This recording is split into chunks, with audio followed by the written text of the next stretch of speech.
Я заправляюсь на этой заправке порядка, наверное, 2 лет. Начинал заправляться газом, была у меня машина на газу, проехал более 100 тысяч километров на газе, нареканий к топливу никакого не имею.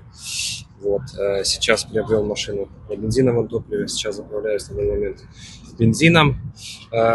Хочется сказать, что руководитель работает в правильном направлении, упор делает, вернее, в сторону сервиса.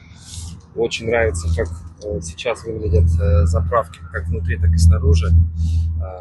Все началось, как я понимаю, с заправки бочки на юге, на Доваторцев. Там я об этом и узнал, там первая заправка была. Сейчас там заправка на 4 колонки, ну, газовые, правда, хотелось бы, чтобы там и бензин был. И хочется еще отметить карту лояльности, начисления баллов. На данный момент, по сравнению с сетевыми заправками, очень сильно выигрывает. В этой теме хотелось бы добавить, чтобы разработали приложение на телефон. Так, в целом, все хорошо. Процветание, развитие.